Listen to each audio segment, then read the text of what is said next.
आजच्या द्वितीय सत्रामध्ये आपण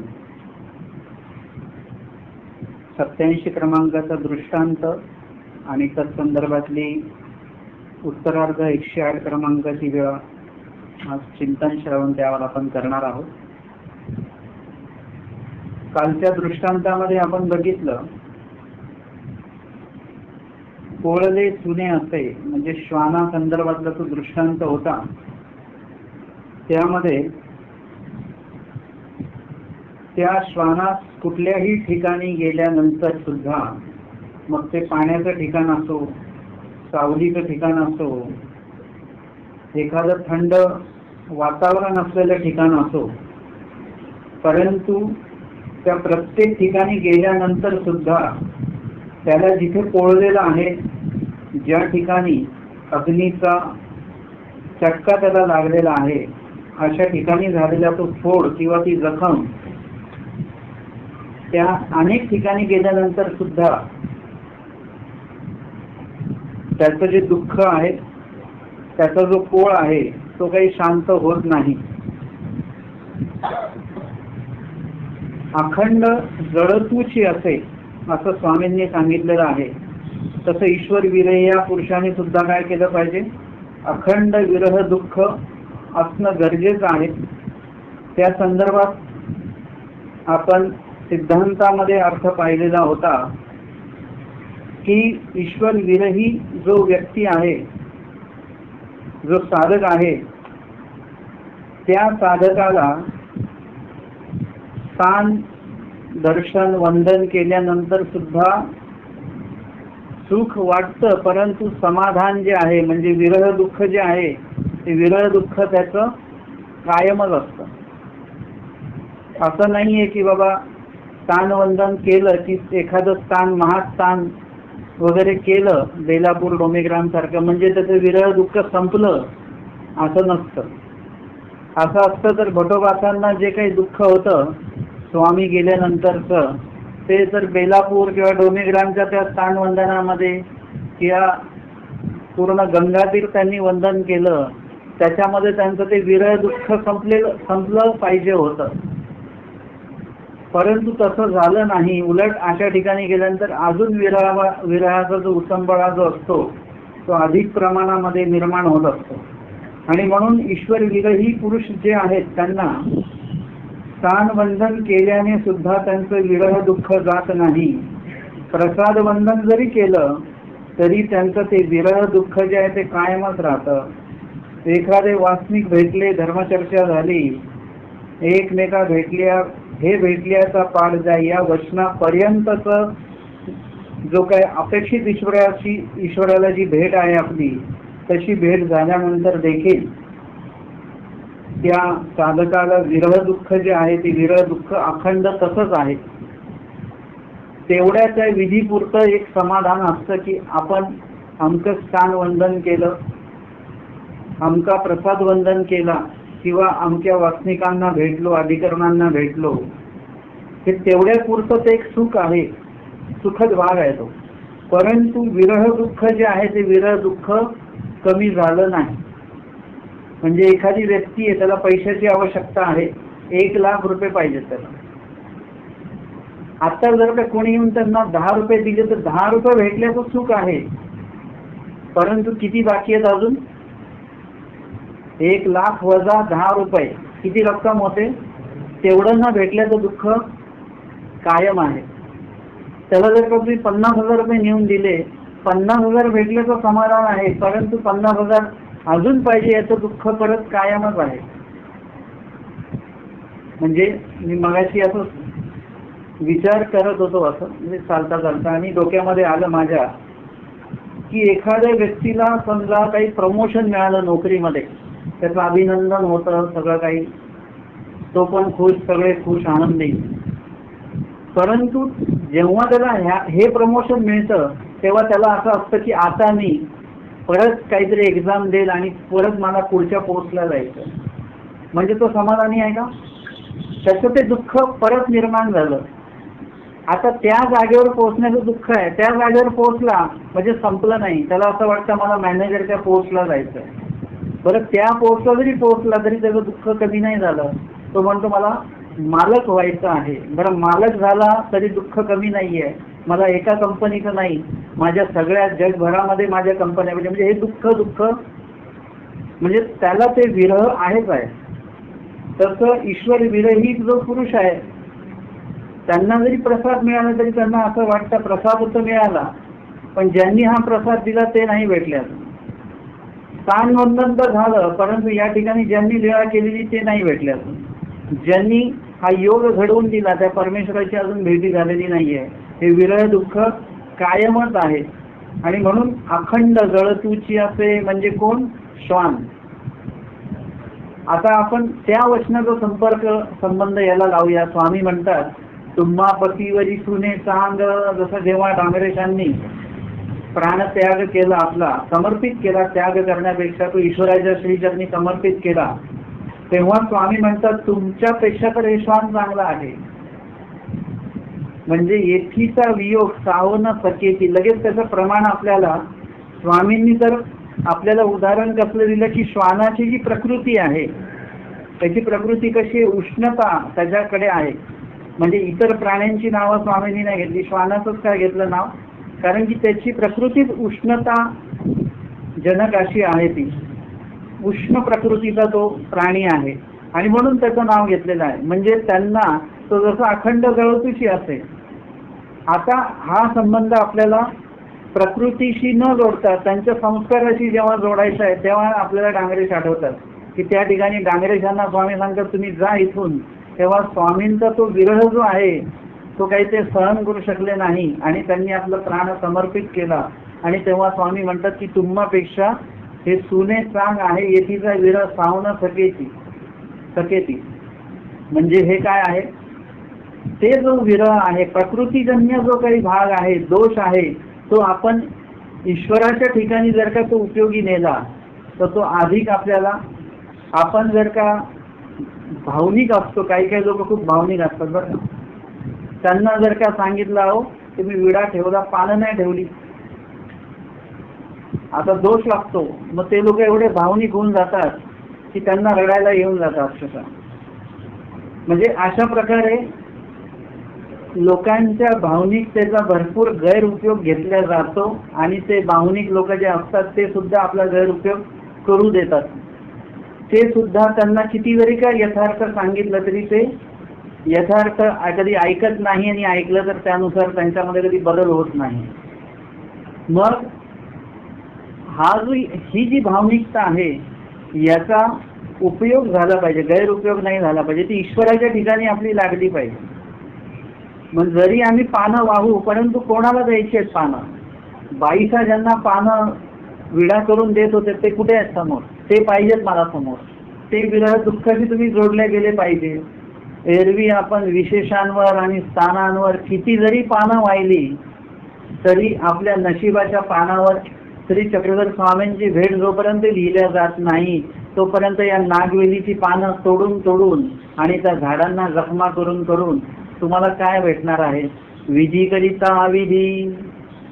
विधी आमचा विधी कसा आहे? निर्हिंसक विधी आहे. आम्ही तो विधी हिंसक करून घेतलेला आहे. आम्ही दिवा जाळतो, आम्ही अगरबत्ती जाळतो. त्या दिवशी पेपरमध्ये आलेलं होतं की धूम्रपानाचा जे धूर असतो ना त्याच्याही पेक्षा घातक ही अगरबत्तीचा धूर आहे. आजकाल तुम्ही अगरबत्तीच्या दुकानात गेला तर चमकीच्या अगरबत्त्या असतात, आपण घेऊन येतो ते अतिशय घातक अशा त्या अगरबत्त्या आहेत. आपल्याला आपल्या भक्तीचा, आपल्या आचरणाचा, आपल्या स्मरणाच्या माध्यमातून एक सुगंध निर्माण करता आला पाहिजे. त्यासाठी अगरबत्त्यांची काही आवश्यकता नाही. म्हणजे या त्या गोष्टी ज्या आहेत त्या आपण आपल्याला पाळता आल्या पाहिजे. म्हणजे मी तरी स्वतः कधी कधी इथला तो मुख्य दिवा जो आहे तो काचेमध्ये लावलेला, तो कधी कधी विजलेला असतो, मी कधीच नाही लावत तो आणि कुणाला लावायलाही सांगत नाही. ज्यांना जे बघतील ते लावतील वगैरे. तर एकंदरीत काय आहे की आपली जी भावनिकता आहे म्हणजे आपला जो आचार आहे तो कसा निर्हिंसक आहे. इथे कुठली जाळपोळ नाहीये, कुणाला दुखवायचं नाहीये, कुणाला उठवायचं नाहीये, कुणाला जबरदस्ती बसवायचं सुद्धा नाहीये की बसा गाठी घेऊन, अजिबात बोलायचं नाही. म्हणजे त्याला जबरदस्ती बसवणं ही सुद्धा एक प्रकारे त्याची मानसिक हिंसाच आहे ती. किंवा पाना फुलांची तोडफोड करणे, त्यांना तोडणे. स्वामी सांगतात छेदभेद न करावे. छेद म्हणजे तोडणे, भेद म्हणजे विदारणे. या गोष्टी करू नयेत. या वर्षाचा अर्थच आपल्याला कळला नाही, म्हणून तर आपण 1.25 लाख फुलं आपल्यासाठी तोडल्या जातात ना. आपण म्हणून आम्ही तर तोडलेली आणतो, आम्ही काय तोडायला थोडी सांगतो, परंतु तुमच्यासाठी ती तोडल्या जातात. म्हणजे कुठेतरी ते केल्या जात आहे. म्हणजे आपला जो काही एक हे आहे, उद्दिष्ट मूळ आहे, त्या उद्दिष्टापासून आपण लांब लांब लांब लांब चाललेलो आहोत आणि नको त्या गोष्टीमध्ये चांगल्या प्रकारे अडकलेलो आहोत आपण. स्वामींना ह्या गोष्टी अपेक्षित नाहीये. स्वामींना काय करायचं आहे, प्रत्यक्ष जे आवश्यक आहे, जे अपेक्षित आहे ते आपल्याला देता आलं पाहिजे. आपलं असंच आहे की एखादी गोष्ट आपल्याला जीवाला देता येत नाहीये, याचं खूप दुःख आहे आपल्याला. परंतु ईश्वराला ती वस्तू जी ईश्वराने मागितलेली आहे कधीपासून, 800 वर्षापासून आपल्याला माहिती असल्यापासून, पण अनंत सृष्टी देवानी तेच मागितलंय आपल्याकडे. मूळ सृष्टीपासून ते मागितलेलं आहे, परंतु आपण ते देऊ शकलो का? मग त्याचं दुःख कुठे आहे आपल्याला, त्याचं विरह कुठे आहे, त्याचं पोळ कुठे आहे आपल्याला? तो पोळ जो आहे तो डांगरेशांना आहे त्या ठिकाणी. आणि म्हणून स्वामी सांगतात की तुमच्यापेक्षा हे चांगले आहेत की यांना सांगितलेलं कळतं आणि कळल्यानुसार ते पाळतात सुद्धा सगळं, तसे चालतात सुद्धा आणि समर्पित सुद्धा होतात. म्हणजे हा जो काही प्रकार आहे हा प्राण्यांमध्ये आपल्याला बघायला मिळतो, परंतु मनुष्याला सगळं कळून वळून सगळं असं असलं तरी पण मनुष्यामध्ये, जीवामध्ये तो प्रकार बघायला मिळत नाही. म्हणून स्वामी सांगतात की ईश्वर साधकाने असं असलं पाहिजे. आणि मुळामध्ये म्हणजे ईश्वर साधक हा असाच असतो. या दृष्टांतक संदर्भामध्ये आपण जो शेवट राष्ट्रांतिकामध्ये आपण बघितलं की स्थान देखील या सुखाची नाहीये, प्रसाद नमस्करिली या सुखाची नाहीये, वासनिक भेटल्यानंतर सुद्धा सुखाची नाहीये. आपल्याला आश्चर्य वाटेल की बाबा असं कसं काय, परंतु आपण अर्थ मगाशी केलेला आहे की तेवढ्या पुरतं सुख आहे, परंतु विरह मात्र काही कमी झालेला नाही. विरह कधी कमी होईल, जेव्हा जे अपेक्षित भेटलं त्याच्यानेच विरह तुमचा कमी झाला पाहिजे. आजचा जो दृष्टांत आहे तो विरहिणीचा दृष्टांत आहे, 87 क्रमांकाचा. त्या दृष्टांताची लापणीक आपण बघणार आहोत. तयासाची पदार्थी किंचित सुख होवावे, जैसा विरहिणीचा. मग कशाने सुख होऊ नये का, किंवा कशाने सुख होत नाही का ना, या दृष्टांतामध्ये सांगितलेलं आहे. दृष्टांताच्या लापिकेमध्ये सांगितलेलं आहे की तयासाची पदार्थी म्हणजे त्या ईश्वराच्याच पदार्थाने तुम्हाला सुख झालं पाहिजे. एरवी म्हणजे मागे सांगितलं की ईश्वराच्या पदार्थाने सुद्धा सुख होत नाही, परंतु सुख व्हायचंच म्हटलं तर ते कशाने झालं पाहिजे, फक्त ईश्वर पैकीच्याच पदार्थाने ते सुख झालं पाहिजे. अन्यथा इतर दुसऱ्या कुठल्या पदार्थांच्या माध्यमातून जर का सुख होत असेल तर तो दोष समजला जाणार आहे. आपल्याला जर का इतर काही गोष्टींमध्ये अलंकार आहे आणि अलंकार घातल्यानंतर खूप चांगलं वाटतं असं, म्हणजे आता दिवाळी येते, दिवाळीमध्ये बहुतांशी मंगळसूत्र नवीन, बांगड्या, अंगठ्या, चैन वगैरे वगैरे करण्यामध्ये आपण आपली चैन करत असतो. परंतु आपल्याला एखादा तो अलंकार परिधान केल्यानंतर एक समाधान वाटतं. हा या दिवाळीला आलं बरं का अलंकार, मला शांतता वाटते. दिवसभर आपण घरातच असतो पण विमानात असल्यासारखे असतो, म्हणजे हवेमध्ये, बरोबर. जर का तो दागिना आपण कपाटात ठेवलेला आहे, आत्ताच बनवून आणलेला आहे, तर आपण येता जाता थोड्या वेळाने उघडून बघतो व्यवस्थित आहे की नाही, व्यवस्थित आहे की नाही. म्हणजे कमीत कमी 8-15 दिवस, 1 महिना आपल्या डोक्यामध्ये ते रस असतं, त्याचे समाधान भेटलं आपल्याला. एखादा पदार्थ आपल्याला खायचा आणि तो असा वाढला की असं होतं कधी भेटेल, कधी खाऊ आपण, कधी ते चावू आपण, कधी त्याचा आनंद घेऊ, याच्यामध्ये समाधान मानलं आपण. बाहेरून आलं, थंड पाणी पिलं, त्याच्यात समाधान मानलं आपण. अशा अनेक गोष्टी आहेत की ज्याच्यात समाधान मानून टाकतो आपण.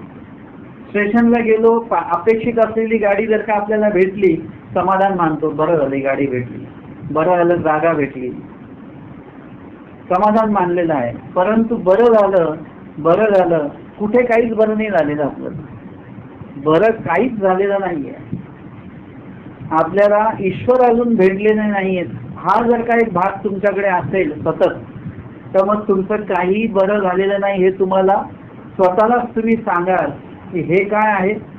आज दागिना बनवला, तो दागिना आपण परिधान केला आणि गेलो आपण फिरायला, कोणीतरी चाकू दाखवला, दागिना काढून घेतला, विषय संपला. बरोबर आहे. एखादी चांगली चप्पल आहे, 500-1000ची घेतली, म्हणजे त्या चपलेचं एवढं हे असतं की ज्या दिवशी चप्पल घेतली त्याचे 2-3 दिवस आपण चेहऱ्यापेक्षा चपलेला जास्त महत्व देतो. व्यवस्थित पुसून वगैरे हे ते, मंदिरात आल्यानंतर पण त्याची जागा वेगळी की दुसऱ्यांनी त्याच्या चपलांनी काढल्या पाहिजे. असं सगळा तो एक आनंदी आनंद असतो. म्हणजे त्या संदर्भामध्ये आपण आता जर का आपण आलो मंदिरात आणि नेमकं काय झालं की आपली चप्पल गेली, संपला विषय. म्हणजे ज्या ज्या गोष्टीचं तुम्हाला समाधान वाटतं आहे त्या गोष्टी कोणीही तुमच्याकडनं हिरवून घेऊ शकतं, हिरचून घेऊ शकतं, काढून घेऊ शकतं आहे. मग त्याचं समाधान मानायचं काय हेच नाही आहे. म्हणजे आता घाबरू नका बिल्डिंग मध्ये राहणारे लोक, पण मला असं कधी कधी वाटतं की बिल्डिंग मध्ये आता कोणाचं गेलं, विचार करतो की भूकंप आला तर काय होईल.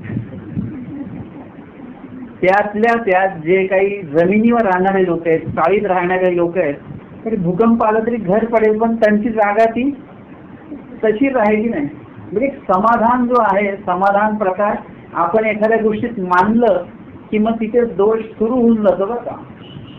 आणि म्हणून तसा दोष असता कामा नये की ज्या गोष्टी आपल्यापासून कधीही कोणीही हिरचून घेऊ शकतं, काढून घेऊ शकतं, त्या गोष्टीविषयी कधीही समाधान बाळगू नये.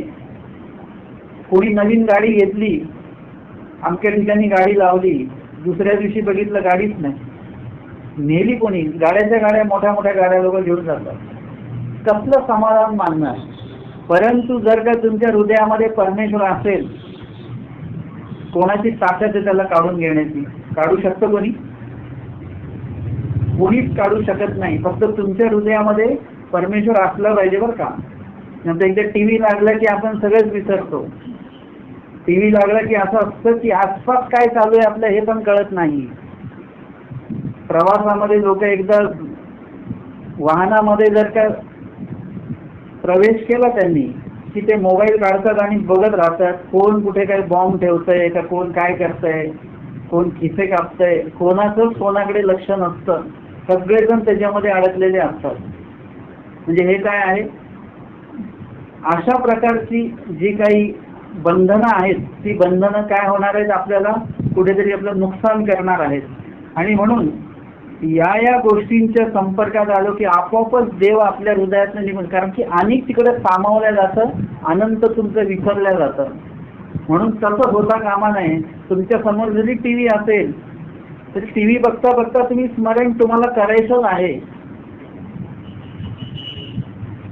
कुठेही असाल तुम्ही, कुठे फिरायला तुम्ही गेलेला असाल, कुठे म्हणजे आता कधी कधी नाईलाज असतो पण जावं लागतं समजा, पण त्या ठिकाणी तुम्हाला देव आठवणं हा प्रकार आपला झालाच पाहिजे. आणि म्हणून ज्या ज्या गोष्टींपासून तुम्हाला ईश्वरोक्त ज्या गोष्टी नाही आहेत त्या गोष्टीमध्ये तुम्हाला सुख वाटलं नाही पाहिजे, ते दुःखदायकच असं आहे. तुमचं पूर्ण शरीर जे आहे, तुमच्याकडच्या असलेल्या वस्तू आहेत, पदार्थ आहेत आणि व्यक्ती आहेत, या सगळ्यांना एकदा समोर ठेवायचं आणि यांच्याविषयी विचार करायचा की याच्यातलं कोण कोण जे आहे जे आपल्या सोबतच राहणार आहे, जाणारच नाही. विचार करा. आता त्याच्यातनं तुम्हाला उत्तर मिळेल की हे पण जाणार आहे, हे पण जाणार आहे, हे पण जाणार आहे. ज्या केसांवर आपलं प्रेम आहे तेही केस कधीतरी जातील, टक्कल पडणार आहे वगैरे वगैरे. असं सगळं होणारच आहे. तुम्ही म्हटले नख तरी जाणार नाहीत माझी. तुमच्या त्या नखांवरून काय असं वजनदार गेलं ना की ते नख सुद्धा असं म्हणून बाहेर येऊन जातं. काही शिल्लक राहत नाही. सगळ्या गोष्टी तुम्ही म्हणाल की त्याचा बाह्य गोष्टीचा अंतर गोष्टी तर कोणी काढून देणार नाही. आतमधल्या गोष्टी आतमध्येच खराब होतात. किडन्या खराब होऊन जातात, लिव्हर खराब होऊन जातं, सगळे आतडे खराब होऊन जातात काही लोकांचे, हृदय कोणाचं खराब होऊन जात आहे. काही शिल्लक राहत नाही. सगळं बिघडणार आहे, सगळं तुम्हाला सोडून जाणार आहे. मग यातलं सोडून न जाणार काय आहे तर एक लक्षात घ्या, जे सोडून न जाणार आहे ते कधी तुम्हाला दिसणार नाही. आणि जेवढं काही दिसतंय ते सगळं सोडून जाणार आहे. कारण सांगितलं सृष्टीमध्ये जेतुके दिसतंय आपल्याला ते अवघं काय आहे, भावरूप अविद्याच आहे. ती सगळी भावरूप अविद्या आहे. ही सगळं जाणार आहे, याच्यामध्ये काही राहणार नाही. आणि म्हणून त्या गोष्टींमध्ये तुम्ही सुख पकडून ठेवू नका. तुम्हाला व्यवहारिक जसं वागायचं तसं वर्तन करा तुम्ही, परंतु तुम्ही जे काही पक्क ठेवलेलं आहे ना, म्हणजे तुमचं पोस्टामध्ये पैसे आहेत आणि पतपेढीमध्ये पैसे आहेत. पोस्टातल्या जे काही पैसे आहेत त्याच्यावर निश्चिंत राहा तुम्ही की हे कधी बुडणार नाहीयेत. परंतु पतपेढीवर कधी अवलंबून राहू नका की कधीही बुडेल. हे नक्की लक्षात ठेवा. बुडल्यानंतर रडारड करायची नाही. हे पक्क आहे की प्रत्येक पतपेढी ही बुडते. आणि म्हणून ह्या सगळ्या पतपेढ्या आहेत बरं का. ज्यांच्यावर आता आपण विश्वास ठेवून आहोत, ज्यांच्या संदर्भात आपल्याला सुख वाटतंय, ज्यांच्यासाठी आपण आपले सत्संग टाळतो आहे, ज्यांच्यासाठी आपलं स्मरण होत नाहीये, ज्यांच्यासाठी आपला अभ्यास होत नाहीये, ज्यांच्यासाठी आपला देव दुरावतो आहे, या सगळ्या गोष्टी पतपेढ्या आहेत. त्या कधीही बुडतील, तुम्हाला घेऊन बुडणार आहेत त्या सगळ्या. याचा काही फायदा होणार नाही. आणि म्हणून त्या गोष्टींसंदर्भात, त्या वस्तूंसंदर्भात, त्या व्यक्तींसंदर्भात तुम्ही थोडं सुद्धा सुख तुम्हाला होता कामा नये. मग सुख कशा संदर्भात असलं पाहिजे न, तयासाची पदार्थी किंचित सुख होवावे. तयासाची पदार्थी म्हणजे ईश्वराच्याच पदार्थासंबंधित, ईश्वरा संदर्भातले जे काही संबंधित प्रसाद आहेत, ईश्वरा संबंधित विशेष आहेत, ईश्वरा संबंधित ज्ञान आहे, ब्रह्मविद्या आहे, ईश्वरा संबंधित आचरणवंत आहेत, ज्ञात आहेत, विरक्त आहेत, अशा व्यक्तींच्या, वस्तूंच्या, पदार्थांच्या संपर्कामध्ये तुम्हाला किंचितच सुख मानायचं आहे. पूर्ण सुख नाही मानायचं की हो भेटलं सगळं, असं नाही आहे. आता तुम्ही दुपारी जेवले म्हणजे निश्चिंत झाले का? निश्चिंत नाही झाले. महिला वर्ग असतात की दुपारची भांडी घासतात त्यांच्या डोक्यात चालू असतं की आता संध्याकाळी काय बनवायचं. निश्चिंत नाहीये. तसं तुम्हाला जरी सगळं प्रसाद भेटला, प्रसाद तुल्य अजून विशेष भेटला, ज्ञान तिरक्त अधिकरण भेटले, तरी त्या संदर्भात सुख असलं पाहिजे, नसलं पाहिजे असं नाही. झालंच पाहिजे सुख, परंतु ते किंचित असलं पाहिजे, तेवढा वेळ असलं पाहिजे. परंतु तुमचा विरह जो आहे तो कायम अखंडित असणं गरजेचं आहे. आणि त्या संदर्भातला दृष्टांत आहे जैसा विरहिणीचा. विरहिणी म्हणजे जिचा पती जो आहे तो देशावर गेलेला आहे, म्हणजे दुसऱ्या गावाला गेलेला आहे, दुसऱ्या जिल्ह्यात गेलेला आहे, दुसऱ्या राज्यामध्ये गेलेला आहे, दुसऱ्या देशामध्ये गेलेला आहे काही कामानिमित्त. त्या या पत्नीचा हा दृष्टांत आहे. या संदर्भात दिलेला उत्तरार्थ 108 क्रमांकाचे आहे. मंडळीकू विज्ञापने स्त्रिये भेटी, नाथोबा घोगरगावा भिक्षा करावया जाती. मंडळीक म्हणजे नाथोबा, विज्ञापने स्त्रिये भेटी म्हणजे त्यांना विनंती केल्यानंतर किंवा त्यांनी स्वामींना विनंती केल्यानंतर त्या स्त्रीची आणि स्वामींची जे काही त्या स्त्रीला स्वामींचं दर्शन घ्यायचं होतं ते दर्शन झालेलं आहे. घोगरगावला नाथोबा भिक्षाला जायचे त्या गावामध्ये. घोगरगाव बाई एकी ती म्हणे, आणि एक जी बाई होती त्यांच्याकडे ते भिक्षेला जायचे. ते म्हणायचे, हा बाबा गोसाविया ते विनवा का, मी गोसाव्यांच्या दर्शना येऊ. ती रोज नाथोबासांना विचारायची की स्वामींना जाऊन विचारा तुम्ही, मी स्वामींच्या भेटीला येऊ का म्हणून. नाथोबा रोज म्हणायचे हो का, मी आजी गोसाविया ते विनवीन. ते म्हणायचे हो हो मी आज जाईन आणि आधी तुमच्याबद्दल मी स्वामींना विचारेन. गोसाव्यांजवळ यायची आणि विनवून विसरती, आणि स्वामींजवळ यायचे आणि स्वामींना विनंती करायला विचारायचे, म्हणजे त्यांच्या लक्षातच राहायचं नाही. ते हेडी मागुते भिक्षे जाती. पुन्हा दुसऱ्या दिवशी भिक्षेला गेले, त्या बाईंची आणि त्यांची भेट व्हायची आणि त्या विचारायच्या स्वामींना तुम्ही विनंती केली का माझ्याबद्दल. ना मी विसरला आणि ते म्हणायचे नाही नाही मी आज सुद्धा विसरलो बरं का, काल सुद्धा मी विसरलो ते, माझी विनवीन आज मी नक्कीच स्वामींना विचारेन. आणि परत विसरायचे, परत ती दुसऱ्या दिवशी विचारायची, स्वामींना विनंती केली का तुम्ही माझ्यातर्फे? ते म्हणायचे नाही नाही मी काल परत विसरलो बरं का. त्यांच्या लक्षातच ते राहत नव्हतं. मागू ते विसरती असं विसरत राहायचे. मग तिया पालवी गाठी घातली. आणि मग त्या दिवशी एकदा गेले आणि त्या बाईंनी सांगितलं की आज तरी तुम्ही स्वामींना विनंती कराल बरं का, माझी आणि स्वामींची भेट व्हावी, स्वामींचं दर्शन मला व्हावं. असं म्हणून तिने पुन्हा विनंती केली नाथवासांकडे. नाथवासांनी काय केलं, पालवी गाठी घातली. त्यांचं जे उपरणं होतं त्या उपरणाला त्यांनी गाठ मारून ठेवली. म्हणजे जेव्हा केव्हा ती गाठ, कपड्याला मारलेली गाठ जी आहे ती अशी दिसेल तेव्हा लक्षात येईल अरे हे आमची आमची गाठ आहे बरं का. म्हणजे त्या गाठीवरून त्यांची जी काही विनंती आहे ती नाथोबासांना आठवेल. आणि मग गोसाव्यांजवळ आले. गोसाव्यांची दृष्टपूत झोळी केली. आता स्वामींजवळ नाथोबा आले, भिक्षा घेऊन आले, दृष्टपूत झोळी केलेली आहे, त्याला तुपार म्हणतात बरं का. दृष्टपूत झोळी केली, फक्त झोळी समोर करायची, स्वामींनी कृपादृष्टीने अवलोकन करायचं, झाला उपार. घास वगैरे मोडणे हा प्रकार म्हणजे उपार नाहीये बरं का. पंथामध्ये सगळीकडे केल्या जातं, परंतु मूळ जी स्वामींना विनंती करायची असते, विनंती कसली करायची असते की हे सर्व जे काही अन्न दोषमय आहे हे कधी पवित्र होईल, जोपर्यंत स्वामी कृपादृष्टीने अवलोकन करत नाही तोपर्यंत.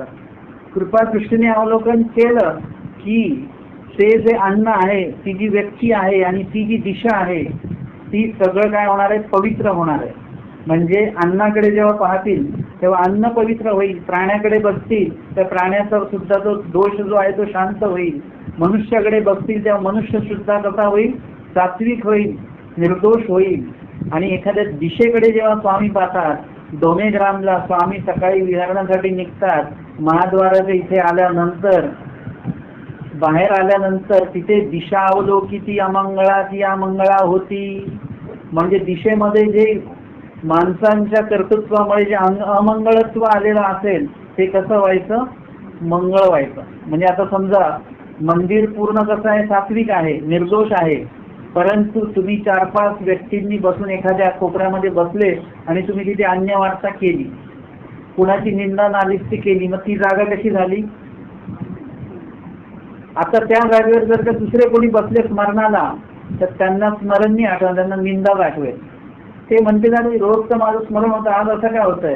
तर एक काल काय केलेलं आहे, काही लोकांनी तिकडे त्या जागेमध्ये तो दोष निर्माण केलेला आहे. मग परमेश्वर काय करतात, पूजा अवसर काळी वगैरे जेव्हा आपण देवाला विनंती करतो, प्रार्थना करतो, स्मरण करतो, त्यावेळी परमेश्वर जेव्हा त्या जीवाकडे पाहतात तेव्हा काय होणार आहे की ती जागा सुद्धा पवित्र होऊ शकते, निर्दोष होऊ शकते. आणि म्हणून एखादी व्यक्ती ज्या ठिकाणी रोज स्मरणाला बसते ती जागा असेल वगैरे काय, तर ती जागा कशी असते, एकदम सात्विक वाटतं, तिथे गेल्यानंतर आपल्याला बरं वाटत असतं. आणि म्हणून अशा प्रकारे परमेश्वराच्या कृपादृष्टीचा तो बदल आपल्याला इथे अनुभवायला मिळतो. लीळेच्या माध्यमातून आपल्याला त्याचं दर्शन या ठिकाणी होतं. आणि जी गोष्ट सतत होते त्या जागेमध्ये ती, तो जो गुण आहे तो त्या ठिकाणी तो निर्माण होत असतो, किंवा त्या ठिकाणी दोष होत असेल तर तो दोष त्या जागेमध्ये निर्माण होत असतो. आणि म्हणून या सगळ्या मूळ विषयाकडे आपण येऊया की सगळ्या या वस्तू पदार्थ व्यक्तींवर जेव्हा ईश्वराची कृपादृष्टी येते तेव्हा ते आपोआप पवित्र होतं. परंतु ईश्वराची दृष्टी आणि कृपादृष्टी 2 गोष्टी आहेत. नुसती दृष्टी असेल तर नाही चालणार, कृपादृष्टीच पाहिजे. कृपादृष्टीसाठी तुम्हाला देवाला विनंती करावी लागेल. आपण उपार दाखवताना विनंती हा प्रकार करतच नाही, फक्त घासा पटापट मोडायची, पाणी फिरवायचं 2दा, झालं उपार. विनंती वगैरे हा काहीच नाही. आपण ज्याला जेवायला बोलवलं असतं त्याला तरी विनंती करत असतो की पोटभर जेवा, या बरं का जेवायला, नक्की या, विसरू नका, आठवणीने या. तेवढी देवाला तरी विनंती करतो का आपण कधी? कधी तुम्ही करता देवाला विनंती की देवा आज खीर बनवलेली आहे, चांगली आहे, बाईसांनी बनवली, तशी तर मी नाही बनवू शकत, जशी आहे, परंतु ही गोड करून घ्या. ती भाजी अशी आहे, आपण बनवलेली ती चाकवताची भाजी तशी तर ही भाजी नाही आहे, परंतु जी जशी भाजी आहे ती आपण असं कधी बोलतो का देवाची? कधीच बोलत नाही. आपल्याला घाई असते, पटापट पाच घास बस. म्हणजे हे काय आहे की विनंती हा प्रकार नाही आणि कृपादृष्टी हा प्रकार नाही. आणि म्हणून लीळेतनं आपल्याला ह्या गोष्टी घ्यायच्या आहेत, नुसतं लीळा ऐकायच्या नाही आहेत. लीळा चरित्रामध्ये काय आहे लिहिलेलं, लीळेमध्ये काय घडलेलं आहे, स्वामींच्या काळात काय घडलेलं आहे, तो भाग आपल्याला आता इथे चालू करायचा आहे. नुसते घासं मोडायचे नाहीत आणि घासं नाही मोडली तरी चालतात. लीळाचरित्रामध्ये काय आहे, फक्त धोळी दृष्टपूत करणे, देवानी पाहिलं पाहिजे बस. हे नाथोबासांनी केलं आणि त्या ठिकाणी मग परत ते सांगायला विसरले. परंतु मग उपरण्याला गाठ मारलेली होती की नाही, त्याच्याहून तरी आठवलं पाहिजे होतं, परंतु ती गाठ मारली हेच विसरले. म्हणजे आपण काय करतो की ही वस्तू आमच्या ठिकाणी ठेवतो आणि कोणाला जरी सांगतो की ही वस्तू आमच्या ठिकाणी ठेवलेली बरं का, म्हणजे मला नाही आठवलं तर तुला आठवेल. नंतर आपल्याला हेच आठवत नाही की आपण कोणाला सांगितलंय. आपण म्हणतो कोणतरी होतं बरं का तिथे, मी त्याला सांगितलं पण की वस्तू इथं ठेवलेली आहे, तर कोण तेच नाही आठवत. म्हणजे आपली अशी सगळी परिस्थिती आहे की एवढी मोठी गडबड आहे की काहीच आठवत नाही आपल्याला. आपले दोष आपल्याला आठवत नाहीत, इतरांचे गुण आपण विसरत नाहीत, इतरांचे दोष आपण विसरत नाहीत, आपले दोष आपल्याला आठवत नाहीत, इतरांचे दोष आपण कधी विसरत नाही. त्यानंतर आपले गुण आपण कधी विसरत नाही आणि पुढल्यांचे गुण कधी आपल्याला आठवत नाहीत, अशी परिस्थिती आहे. नाथोबा विसरले आज, परंतु स्वामींनी जे आहे आज समजा त्यांची जी कणव आहे, त्या बाईंची जी विनंती, तळमळ, दुःख असेल ते बरोबर तेवढ्यापर्यंत पोहोचलेले की स्वामींनी त्यांना भेट द्यावी. स्वामींनीच आता आठवण करून दिली नाथोबासांना. सांगा मंडळी का हे पालवी गाठी कायसी गा, म्हणजे तुमच्या या कपड्याला गाठ कसली आहे. मग आठवले आणि मग त्यांना आठवलं, भोजी हे एक बाई आहे, जी जी ते माते म्हणे बाबा गोसाव्या ते विनवा का. म्हणजे ती मला रोज म्हणते की बाबा मला स्वामींची भेट घ्यायची आहे, स्वामींचं दर्शन मला घ्यायचं आहे, तर कृपया स्वामींना विनंती करा आणि मी गोसाव्यांच्या दर्शना येऊ.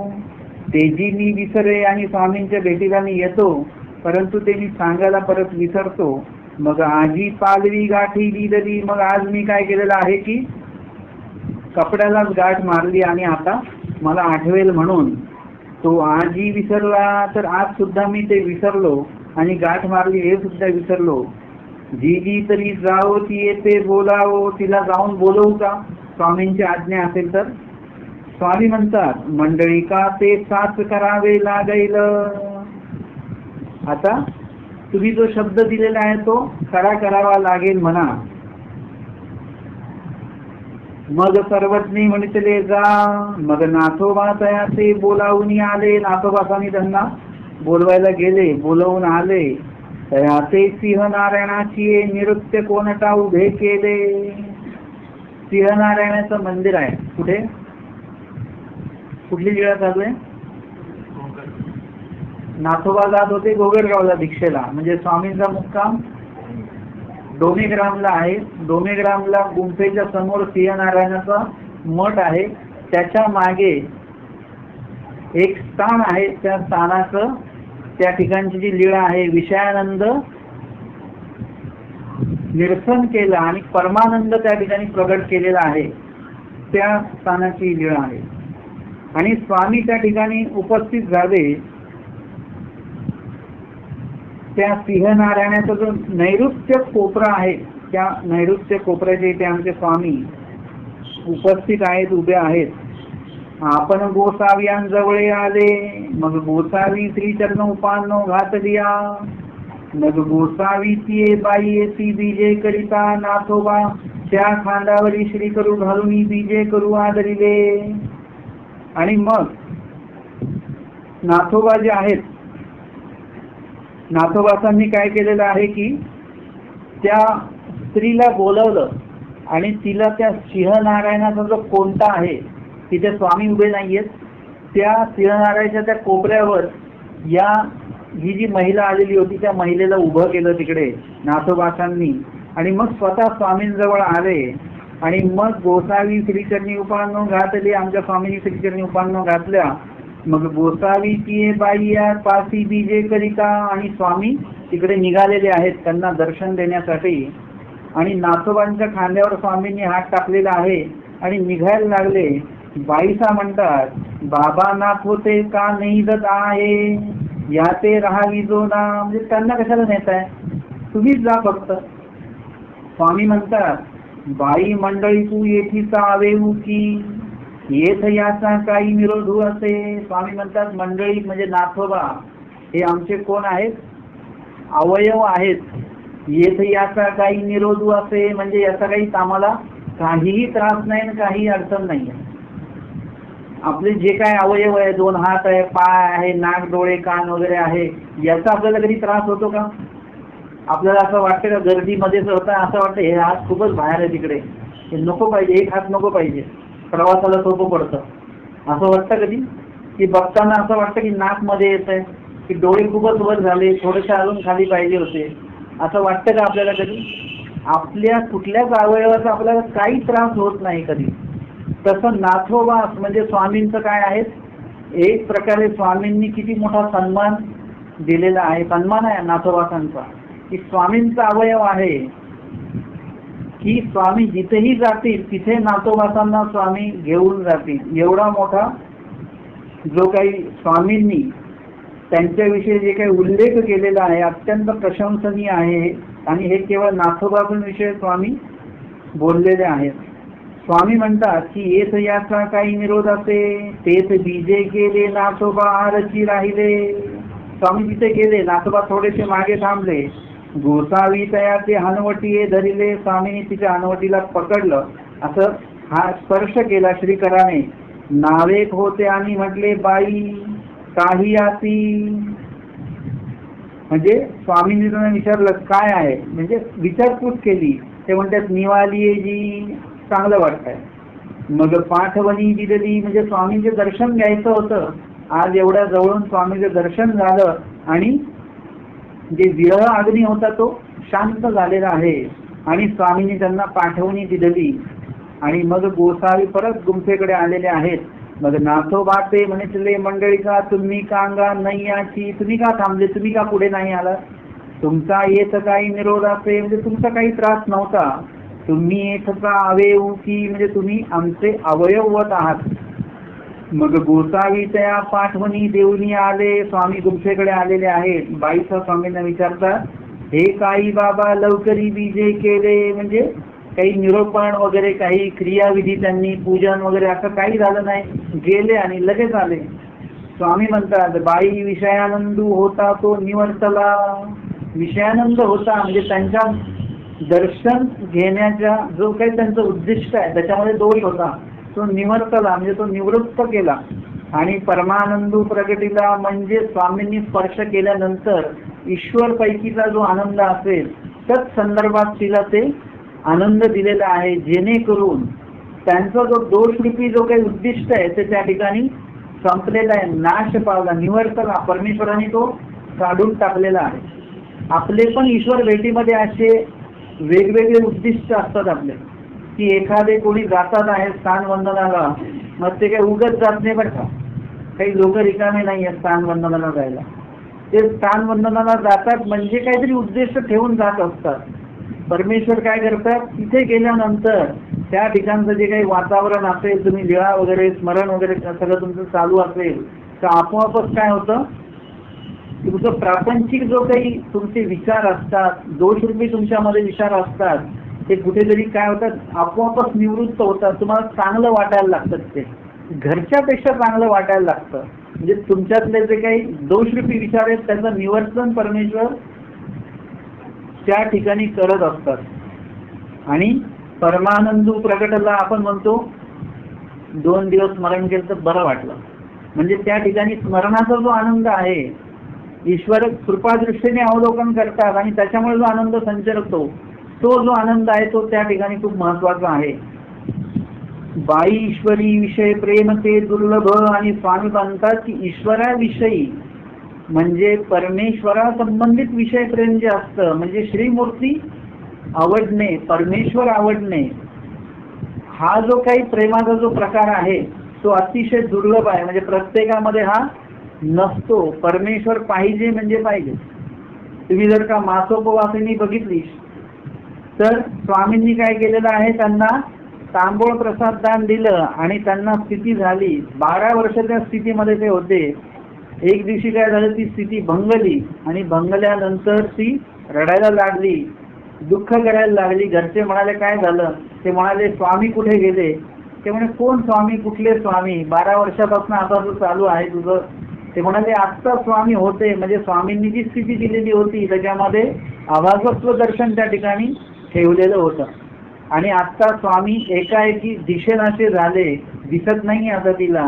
ती दुःख करायला लागली आणि मग बाकीचे तर घरातले तिला वेड्यात काढत असतील, पण तिचा जो छोटा भाऊ होता त्याला त्या बहिणीमध्ये त्याचा जीव होता आणि त्यांनी मग विचार चौकशी केली की कोण स्वामी, कसे दिसत होते, असं सगळं विचारलं. ती म्हणाले त्यांना तू बोलवच कशाही याच्याने, नाही तर मी जगणार नाही, जगू शकत नाही. असं म्हणून तो भाऊ, असं ऐकून तो भाऊ शोधायला गेला आणि स्वामी जवळच स्वामींची त्यांची भेट झाली. स्वामींना घेऊन आला आणि स्वामींचं दर्शन झाल्यानंतर परत स्थिती त्यांची झाली. स्थिती परत त्यांना स्वामींपासून झालेली आहे. अर्थातच परमेश्वरा संदर्भातलं जे काय असं परमेश्वर अवतारच पाहिजेत. बाकीच्यांच्या बाबतीमध्ये कसं आहे किंवा देव तर नाही आहे, परंतु आता हा विशेष आहे आमचा रुद्रपूरचा, घ्या हा, आपण लगेच समाधानी, ठीक आहे देव नाही तर नाही, विशेष भेटला ना भरपूर झाला. कोणी म्हटले काष्टाचा प्रसाद घ्या, आपण म्हणतो ठीक आहे, देव भेटले नाही तर नाही, काष्टाचा प्रसाद भेटला ठीक आहे. प्रसाद, आजकाल ते प्रसाद जे आहेत, लोक म्हणतात आम्हाला प्रसाद पाहिजे घरी. वस्त्र प्रसाद तर मिळत नाही बरं का. ज्यांच्याकडे आहे ते लोक वंदन करायला पण पटकन काढत नाहीत. ते बघतात कोण लोक आहेत, कशी लोक आहेत, जाणीवीचे आहेत का, तर ते वस्त्रप्रसाद काढतील तुमच्यासाठी, नाहीतर नाही. लोक आम्हाला विचारतात की आम्हाला प्रसाद पाहिजे, आम्ही सांगतो प्रसाद घेऊ नका. परंतु परत कधीतरी गेलो की त्यांच्याकडे प्रसाद असतो बरं का. म्हणतात प्रसाद, हा आम्ही आता गेलो होतो आमच्या ठिकाणी, तिकडे विकत घेतला, आम्हाला आमच्या रुपयाचा तो प्रसाद भेटला आणि बाबा प्रसाद भेटला आम्हाला, म्हणून ते एवढे आनंदित असतात. आता ते किती खरे आणि किती खोटे ते देव जाणो आणि ज्यांनी ते बनवलेले आहेत तेच जाणो. याचा सुद्धा व्यवसाय सुरू झालेला आहे. ग्रस्त लोकांनी जिथे प्रसाद वंदन करायला मिळतील, जुने प्रसाद तिथे जावं, 4 पावलं चालून जावं, 2 पैसे खर्च करून जावं, एक दिवस त्याच्यामध्ये उपयोगी लावावा. परंतु विकत प्रसाद आणि विकत विशेष पेट्या, आता पेट्यांचा भरपूर पेव फुटलेला आहे. ज्यांच्याकडे पेट्या आहेत, कुठून येतात एवढे विशेष वगैरे. म्हणजे या गोष्टी आता ग्रस्त लोकांनी पण सध्या बंद केल्या पाहिजे. मागणी तसा पुरवठा असतो, आपल्याला पाहिजे तर बनवणारे बनवतात आणि विकतात. तर आपणच न घेण्याचं हे ठेवायचं. जुने जिथे प्रसाद असतील, देवपूजा असतील, तिथे जाऊन ते वंदन करायचं. विचार देवपूजा वंदन करायला मिळते. विकत प्रसाद घेऊ नका आणि विकत देवपूजा घेऊ नका. विकत घेणारे दोषी आहेत आणि विकणारे तर दोषी आहेत. कारण की देवाने हे जे काही पाषाण ज्यांना स्पर्श केला, ते पाषाण स्पर्श करताना ते काय करार लिहून दिला का, हा पाषाण हा शिन्नतळीचा आहे, हा एवढ्या लाखाला विकला गेला पाहिजे, हा राजमठाचे काष्ट आहेत हे एवढ्यामध्ये विकले गेले पाहिजेत, हे असे काही अशा पद्धतीने हे केलेले आहेत काय? स्वामींनी देताना केलं असं त्या भटोबासांनी राजमठाचे उंबरवट वगैरे ते काढले, मग ते काय करार लिहून दिला की एवढ्याची ह्याची किंमत आता अशी आहे आणि मग एवढ्या वर्षांनी याची किंमत एवढी होणार तेवढी होणार. देवानी स्वप्रसन्नतेने त्याला स्पर्श केलेला आहे आणि त्या प्रसन्नतेनेच आम्हाला ते वंदन करायला मिळालेले आहेत. परंतु नंतरच्या काळामध्ये ते एकदम फ्री असलेलं सगळं काही ते आम्हाला विकत मिळायला लागलं.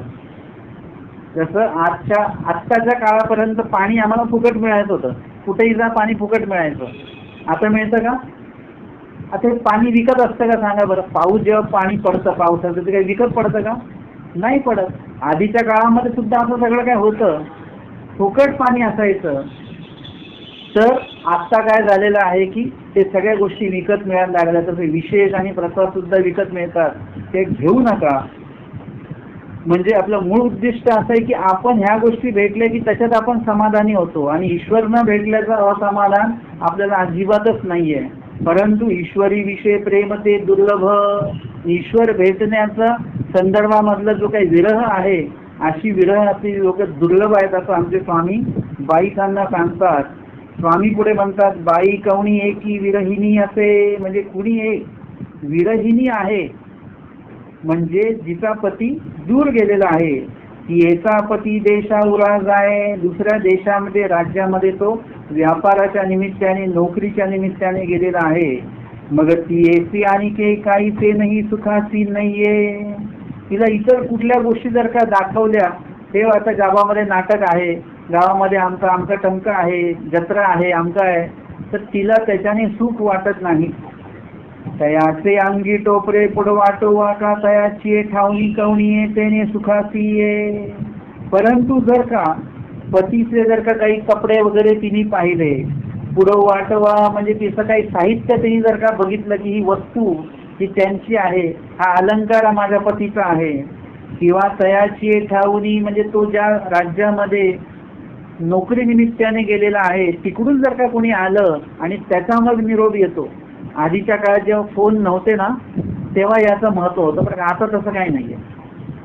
आता तुम्ही कोणाला भेटलात आणि तुम्ही विचारलं काय सांगायचं मग तुमच्या नातलगांना, ते म्हणतात काय ना आता फोन होत राहतो. आता त्याचं काही जो काही तुम्ही त्यांचा जो निरोप घेऊन जायचे, आता त्याचा काही तो आनंद राहिलेला नाहीये. आधीच्या काळामध्ये असं असायचं की आपल्या त्या ओळखीच्या ठिकाणाहून कोण येतं का, आणि ते आल्यानंतर आपल्याला एवढा आनंद व्हायचा, आणि आपण त्यांना सांगा सगळी खुशाली आहे, सगळी तब्येत चांगली आहे, म्हणजे हे सगळ्या गोष्टी उत्साहाने सांगितल्या जायच्या, आणि तो व्यक्ती सुद्धा तिथपर्यंत ते निरोप पोचवायचा. म्हणजे तो एक वेगळा काळ होता, आणि म्हणून त्याचं जे महत्व आहे ते आत्ता जे पिढीला त्याचं महत्व नाही वाटणार. पण मोबाईल फोनच्या आधीची जी पिढी आहे, ज्यांनी पत्रलेखन वगैरे केलेलं आहे, त्यांना असं कोणी पोस्टमॅन आपल्या दरवाजात आला म्हणजे आनंद असायचा. तो एक काळ होता. आता तसं काही नाही, पोस्टमॅन येतच नाही, क्वचितच पोस्टमॅन येत असतो. आणि मग अशा प्रकारे ती जी विरहिणी पत्नी आहे, तिच्या पतीच्या विभागातनं वगैरे तिकडून एखादा त्याचा निरोप घेऊन जर का कोणी व्यक्ती तिच्या घरी आला, तर तिला तो आनंद व्हायचा की माझ्या पतीचा काहीतरी निरोप आलेला आहे, त्यांनी काहीतरी वस्तू पाठवलेली आहे, असं म्हणून तिला तो आनंद व्हायचा. इतर कुठल्याही गोष्टी जर का कोणी आणून दिलं तर तिला तो आनंद नाही होणार, पण पतीने जर का काही पाठवलेलं असेल, पतीची एखादी वस्तू इथे असेल, तरच मग तिला तो आनंद होणार. तेणे सुखासी ये, एकी आफळ साफळ तरी एकी चिनी नावे तो विकोची नव्हे. एक जी आहे ती आफळ साफळ करते, म्हणजे ती आदळा आपट करते, तिला त्या वस्तूनी सुद्धा हे नाहीये. आणि एक जी आहे की तो नावे विकोची नव्हे, म्हणजे तिला अजिबात इतर कुठल्याही गोष्टीने तिला सुख येत नाही. तिला तर चंदनताईचा चिखल अन्नताईची माती, म्हणजे तिच्यासाठी चंदन जर कोणी उगाळून दिला तरी तिला तो चिखल वाटतो. पतीचा विरह एवढा आहे. पहिली जी विरहिणी आहे, पुढचे ते दृष्टांत येणार आहे म्हणून मी जास्त विश्लेषण नाही करत आहे. पहिली जी पत्नी आहे तिला नुसतं पतीच्या वस्तू बघितलं तरी तिला आनंद होतो. दुसरी जी आहे जे तिला काय आहे की तिला जरी त्या वस्तू दाखवल्या, ती शेवटची सांगितलेली आहे की तिला चंदन जरी उगाळून दिलेलं आहे तरी तिला तो चंदन म्हणजे काय चिखल वाटतो.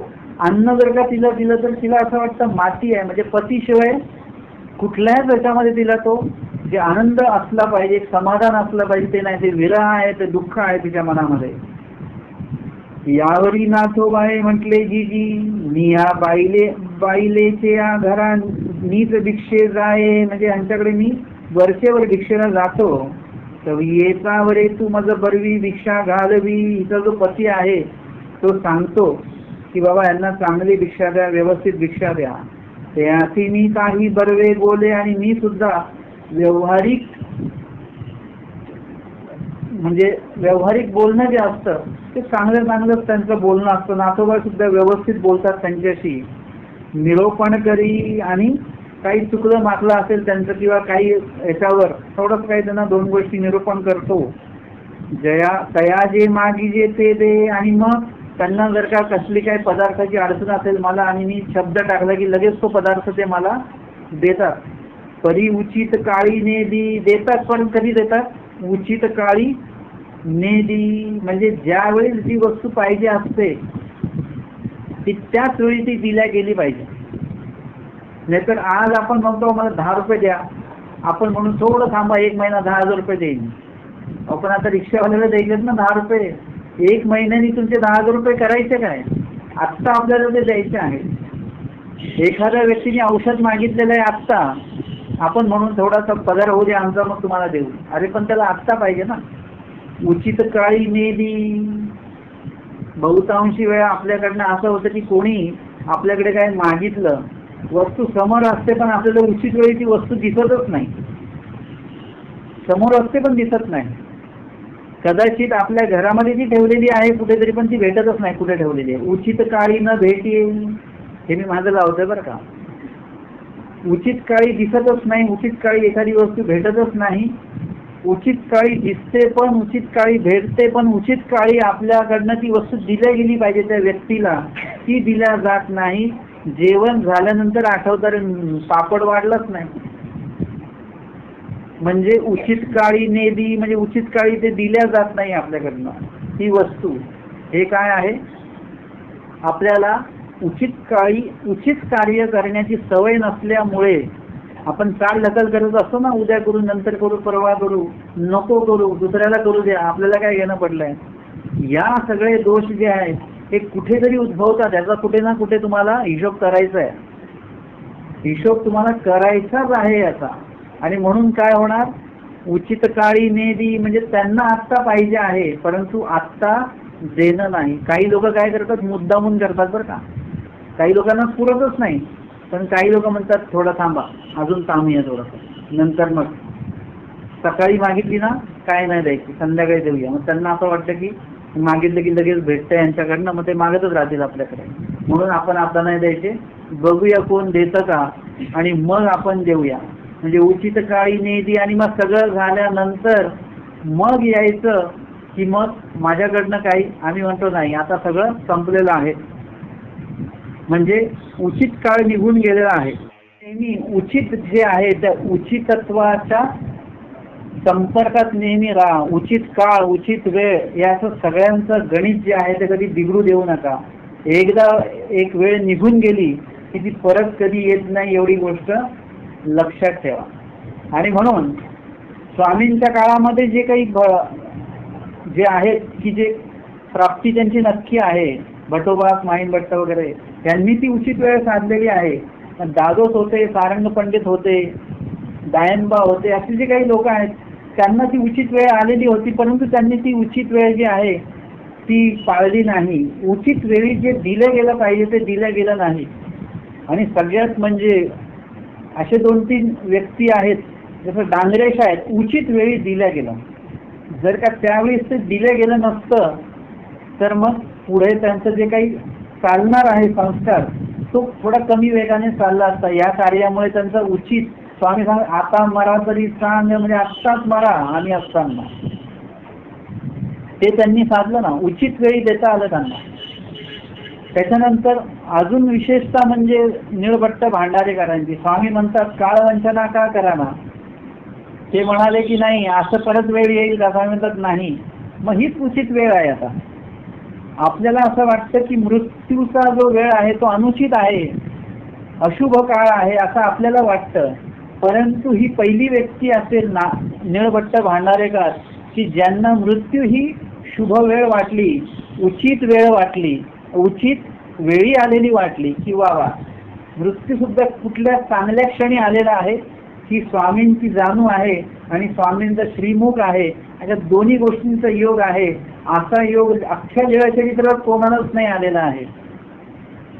ही उचित वेळ आहे. जर का त्यावेळेस ते चुकले असते ना थोडं सुद्धा, आपण आपल्याला जर का देवानी जरी देत नसले तरी आपण देवाकडे भांडून घेऊ की देवा ते निळभट्टांना कसं तुम्ही संधी देत होते ना, तशी मला पण द्या, मला जगवा, मला जगायचं आहे, अजून पाप कर्म करायचे आहेत, निंदा करायची आहेत, अन्यवार्ता करायच्या आहेत, खूप बाकी आहे अजून. आपण देवाकडनं भांडून आयुष्य मागून घेऊ आणि इथे देवाने दिलं तरी ते घ्यायला तयार नाही आहे. ही उचित वेळ आहे, त्यांना कळलं उचित वेळ आहे ही देण्याची, आणि म्हणून आपल्याला उचित वेळी देता आलं पाहिजे. वेळ निघून गेल्यानंतर काही उपयोग नाहीये. आणि म्हणून या ठिकाणी नाथोबासांनी जे सांगितलं की ते देतात, परंतु उचित काळी नेली, उचित काळी ते देत नाही. आणि येती काही न बोले परी, येते मागी ते उचित काळी तेवढी तिची दे. पती जो आहे तो उचित काळी देत नाहीये, परंतु त्याची जी पत्नी आहे तिला जरी काही नाही सांगितलं तरी तिला बरोबर ते लक्षात येतं. म्हणजे काही लोकांची ती एक कुशलता असते की त्यांना सांगावं नाही लागत, ते बरोबर ती क्रिया जिथल्या तिथे बरोबर आणून करून ठेवतात. त्यांना बरोबर माहिती आहे की आता भोजन झालेलं आहे म्हणजे ही आमची सेवा आता उपस्थित आहे, आता भोजनाला बसायचं म्हणजे आमची सेवा उपस्थित आहे. काही लोकांना काही सांगावं लागत नाही, काही लोकांना काय करावं लागतं, सगळ्याच गोष्टी सांगाव्या लागतात, असं होत असतं. तर तसं असता कामा नये. पती जो आहे त्या पतीला उचित काळी देण्याची बुद्धी नाहीये, पण ती जी पत्नी आहे तिला बरोबर उचित काळी ते देण्याची तिची बुद्धी आहे. आणि मग ती तेवढीच देते, म्हणजे ज्यावेळी नाथोबासांना पाहिजे त्यावेळी बरोबर ती वस्तू त्यांना ती देते. सर्वज्ञ म्हणितले मंडळी का, पुरुषापती स्त्रिया स्नेहाळुआ. पुरुषापेक्षा स्त्री कशी असते, स्नेहाळू असते, म्हणजे तिला ममता ही अधिक असते. आणि त्या क्रियेविषयी वगैरे जे काही भाव जो असतो, म्हणजे पुरुषाचं कसं थोडं ताणणं वगैरे, म्हणजे प्रत्येक जर घरी जर का बघितलं तर वडील हा प्रकार कसा असतो, एकदम कडक एकदम. बस वडिलांसमोर कोणी बोलायचंच नाही, सांगायचं झालं तर कोणाला सांगायचं, आई थ्रू वडिलांपर्यंत पोहोचणार. म्हणजे तिथे आपल्याला अशा काही गोष्टी दिसतात. म्हणजे स्त्रियांमध्ये जे स्नेहाळूपणा आहे, एक ममतेचा जो भाग आहे तो पुरुषांमध्ये बघायला मिळत नाही. आणि म्हणून उचित काळी बहुतांशी स्त्रिया ज्या आहेत उचित काळी एखादी क्रिया करू शकतात स्वतःच्या बुद्धीने, परंतु पुरुषामध्ये ती क्रिया करण्याची बुद्धी असेलच असं नाही. अर्थातच काही ठिकाणी उलटही बघायला मिळतं बरं का, स्त्रियांमध्ये ती बुद्धी नसते क्रिया करण्याची, पण पुरुष व्यक्तीमध्ये ती बुद्धी असते की उचित काळी ती क्रिया बरोबर तशीच्या तशी करण्याची. म्हणजे हे आपल्याला बघायला मिळत असतं. आणि अशा प्रकारचा ही लीळा जी आहे, आपण आज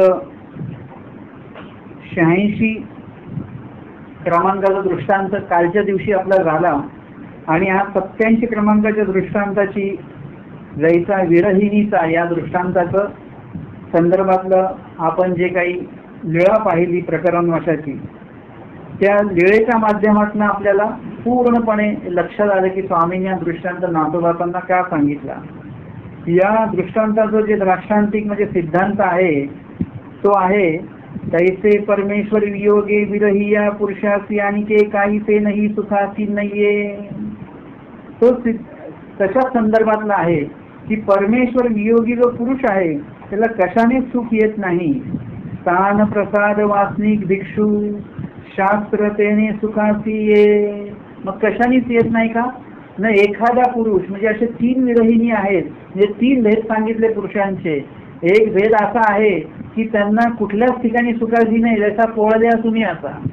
एक जो आहे तो जे या विरहिणीचा जो दृष्टांत सांगितलेला आहे, इतर कुठल्याही वस्तूने त्यांना सुख येत नाही, परंतु त्या साधकाला ईश्वरा संबंधित जर का स्थान प्रसाद वासनिक भिक्षू शास्त्र जर का ऐकायला मिळाले, वंदन करायला मिळाले, तर त्याने सुखासी ये आणि त्याच्यामुळे त्यांना सुख होतं.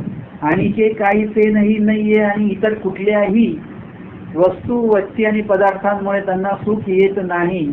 अशा या विरहिणीचा जो प्रथम विरहिणीचा दृष्टांत जो आहे तो आपण आज या ठिकाणी प्रकरण वशासकट घेतलेला आहे. तत्संदर्भातली आपण उत्तरार्ध 108 क्रमांकाची लीळा सुद्धा घेतलेली आहे.